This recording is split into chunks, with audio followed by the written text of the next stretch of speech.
उपचाराच्या बहाण्याने नामांकित हॉस्पिटलमधून पाण्याचा नळ चोरणारा चोरटा अटकेत।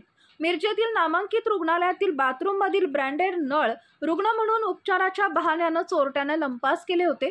या प्रकरणी सौरभ संजय दुर्गाडे यांनी मंगळवारी महात्मा गांधी चौक पोलीस ठाण्यात फिर्याद दिली होती। तर पोलिसांनी या प्रकरणाचा तपास करत तेजस अनंत सावंत राहणार महाराष्ट्र हाऊसिंग सोसायटी विजयनगर सांगली याला मिरजेतील अण्णाभाऊ साठे पुतळ्याजवळून ताब्यात घेतले। याबाबत पोलिसांना मिळालेल्या गोपनीय माहितीनुसार एक जण ब्रँडेड कंपनीचे पाण्याचे नळ विक्री करण्यासाठी अण्णाभाऊ साठे यांच्या पुतळ्याजवळ येणार असल्याची माहिती मिळाली। मिळालेल्या माहितीनुसार पोलिसांनी सापळा रचून तेजस सावंत याला अटक केली।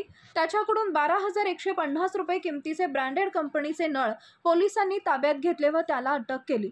सदरची कारवाई सहाय्यक पोलीस निरीक्षक संदीप शिंदे यांच्या मार्गदर्शनाखाली उपनिरीक्षक संदीप गुरव, धनंजय चव्हाण, उदय कुलकर्णी, अभिजित धनगर, अभिजित पाटील, राहुल क्षीरसागर, नानासाहेब चंदन शिवे, विनोद चव्हाण, जावेद शेख, मोहसिन टिनमेकर, अमोल तोडकर, सुधीर खोंद्रे, निवास माने यांनी केली आहे।